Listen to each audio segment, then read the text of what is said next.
When Jesus arrived, he found that Lazarus had already been in the tomb for 4 days. Now Bethany was near Jerusalem, some 2 miles away, and many of the Jews had come to Martha and Mary to console them about their brother.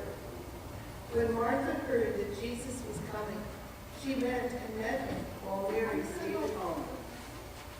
Martha said to Jesus, Lord, if you had been here, my brother would not have died. But even now I know that God will give you whatever you ask him. Jesus said to her, your brother will rise again. Martha said to him, I know he will rise again in the resurrection of the last day. Jesus said to her, I am the resurrection and the life. Those who believe in me, even though they die, will live. And everyone who lives and believes in me will never die.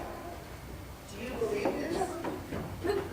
She said to him, Yes, Lord, I believe that you are the Messiah, the Son of God, the one coming into the world. The word of the Lord. Thanks be to God. Our gospel, or another gospel, our Old Testament reading today comes from the book of Ezekiel, the prophet that was in the same time as the previous prophets that we've been reading and hearing about. He was a prophet from the southern part of Israel, from Judea.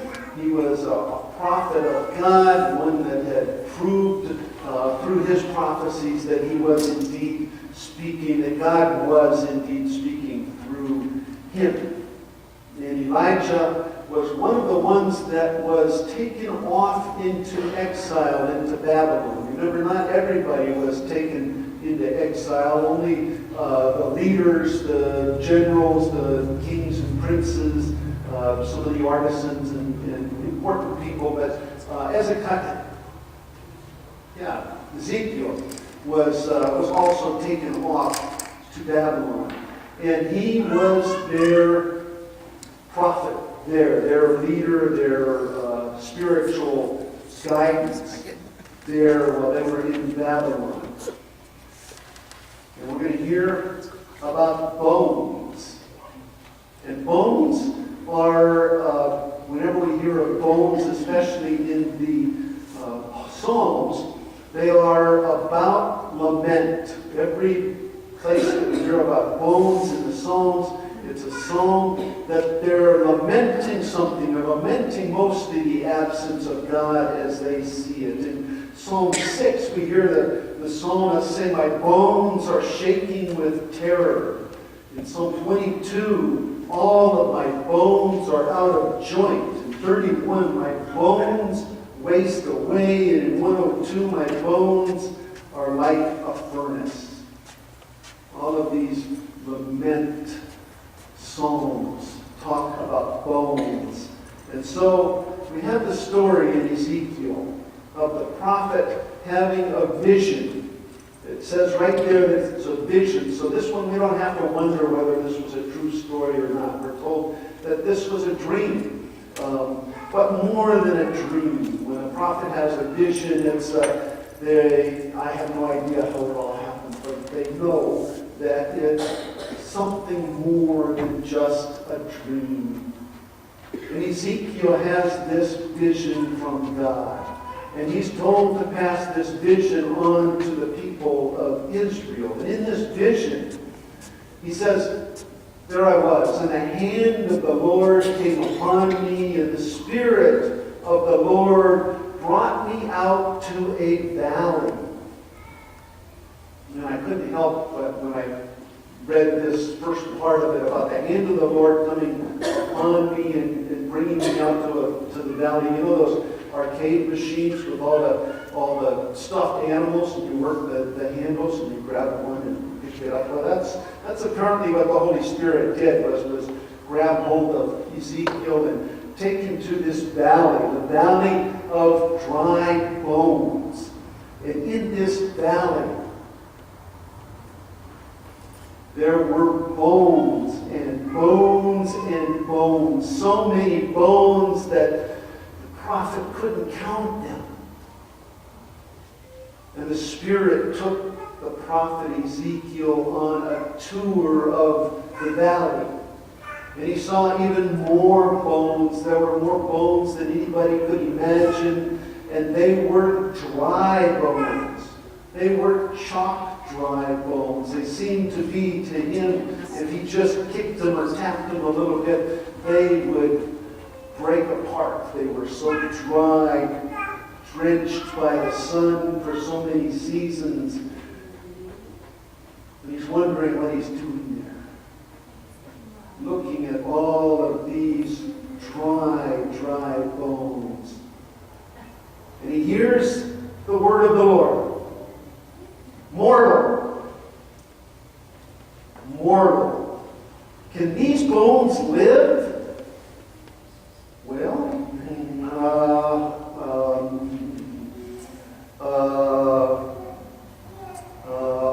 you know, Lord. You know if they can live. And the Lord said to Ezekiel, prophesy to the bones. Prophesy to the breath. And when you prophesy, there will be sinew, there will be tendons and ligaments and muscles come upon these bones. Organs and skin will cover these bones. Prophesy, Ezekiel, prophesy to these bones. Prophesy, and there will be breath in these bones. Ezekiel in his vision, he prophesied. He prophesied. He went out to the middle of the bones and he said to the bones, have breath. Be living bones. And there was a huge clatter, more noise than he could ever imagine, the clatter of bone coming to bone, coming to bone, coming to bone, these thousands and thousands of bones coming together in the right configuration for the right people. They were scattered everywhere, and yet they came together in the right places, and they were covered with muscle and ligaments and tendons, and they had organs, and they had skin, but they had no breath. They just lay there. And the Lord said to Ezekiel, prophesy, Ezekiel, prophesy to the west, or to the breath. Prophesy to the Spirit, prophesy to the wind of the four corners. And Ezekiel did. He prophesied to the breath, he prophesied to the four corners and the wind, and there was a loud rushing sound, and breath entered into these bones that were dry and dead. And there was life, and they stood up, and there was a multitude of people living once again. God said, prophesy to them, prophesy to the breath, so that they shall know that I am the Lord. That they will know from now on that I am the Lord their God.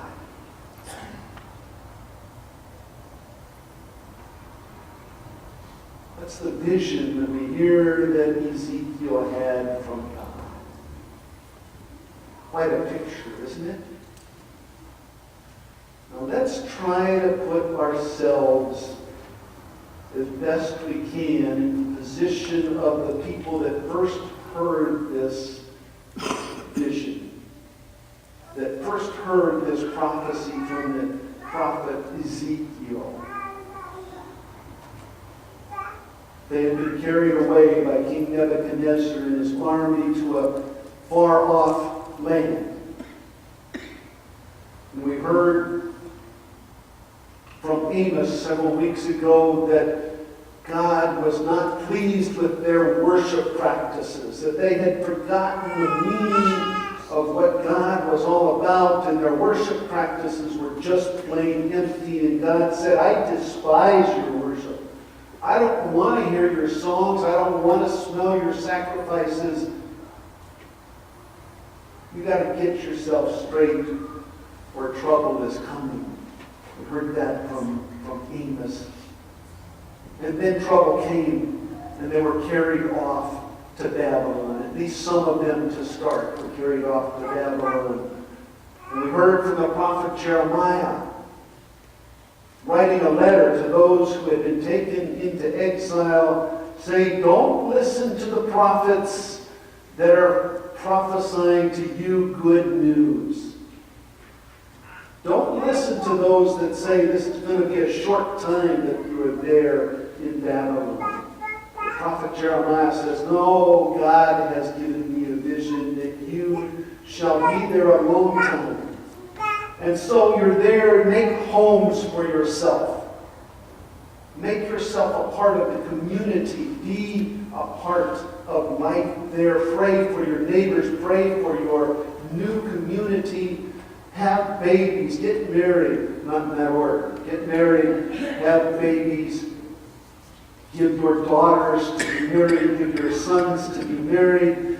Plant yourself and grow there in Babylon, because you're going to be there a long time.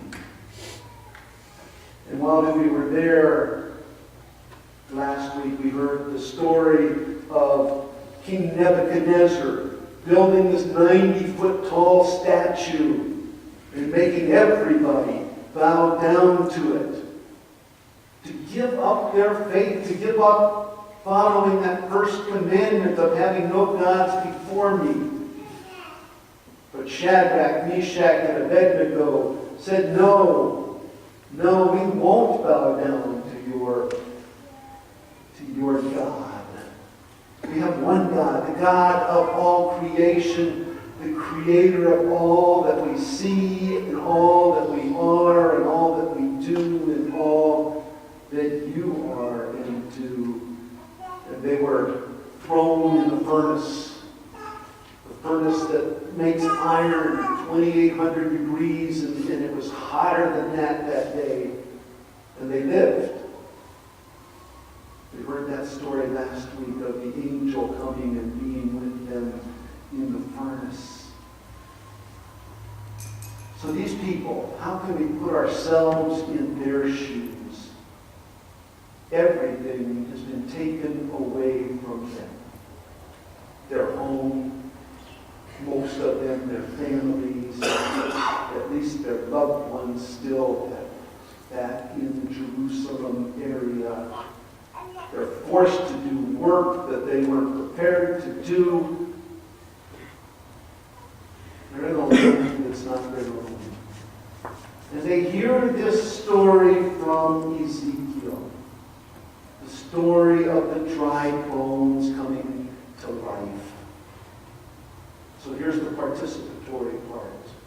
What do you think this did for those exiles? What do you think it meant to those exiles that had been carried off?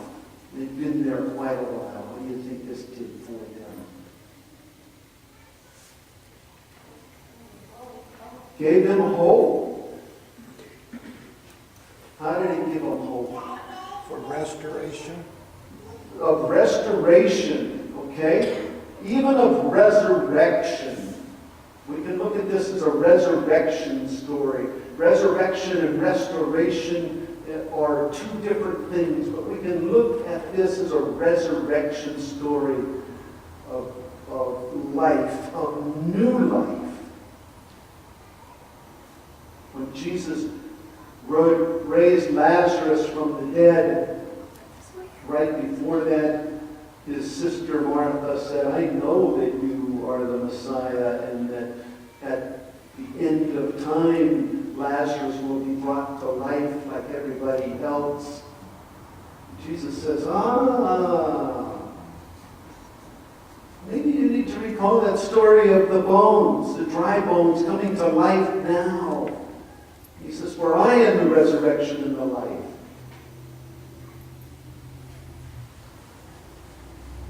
So the people taken away into slavery in Babylon, they hear this story of hope. That from dried, dead bones filling an entire valley, a multitude can be arisen. And it's good news. Ezekiel goes on to say, then he, God, the Lord, said to me, mortal, these bones are the whole house of Israel. They say our bones are dried up and our hope is lost. We are cut off completely. Therefore prophesy and say to them, the people of Israel now, not just the bones, but the people taken away into asylum or into exile, say to them, thus says the Lord God, I am going to open your graves and bring you up from your graves, O my people. And I will bring you back to the land of Israel. How's that for hope? There will be a time that you'll leave this land of Babylon and come back to Israel, your promised land. And you shall know that I am the Lord when I open your graves and bring you up from your graves, O my people.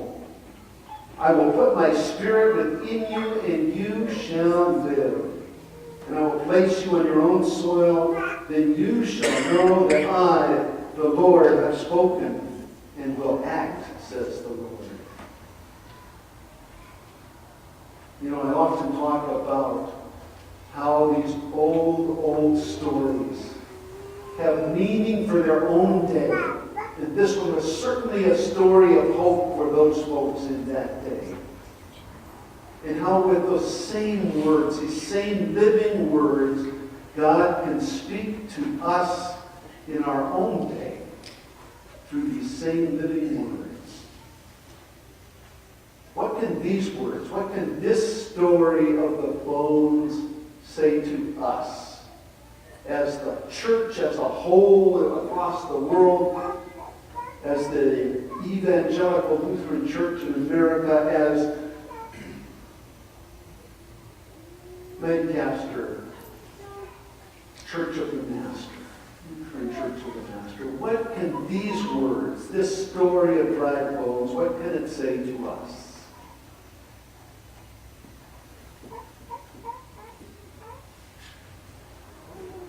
Believe, okay? Resurrection. It says the same thing. It says we can have two choices. There's probably more than two choices. We can look around at empty pews and say, there is nothing but dry bone here. What do? We're lost. There's nothing but dry bones in these empty pews. Or we can say, let the wind, the Spirit of God, blow in and through us. And God has a promise for us. That God will always deliver us from the valley of the dry bones. Now, that doesn't mean that all we have to do as a church is sit here and wait for people to come. When God makes a promise to us, God expects us to do the work of the promise and to be the people of the promise. And by sharing this promise, the promise that we heard in the dry bones, the promise that we'll hear at Christmas of God coming down as a young babe, the promises we hear from that babe as he grows up and ministers to our world, and the promise that we hear on Easter Sunday of his resurrection. These promises are full, and they are for us. We sometimes feel like we're in a valley of dry bones, and yet the Spirit will breathe life. And the Spirit will bring joy and peace and comfort. Amen. Let's stand and sing about that joy that spiritual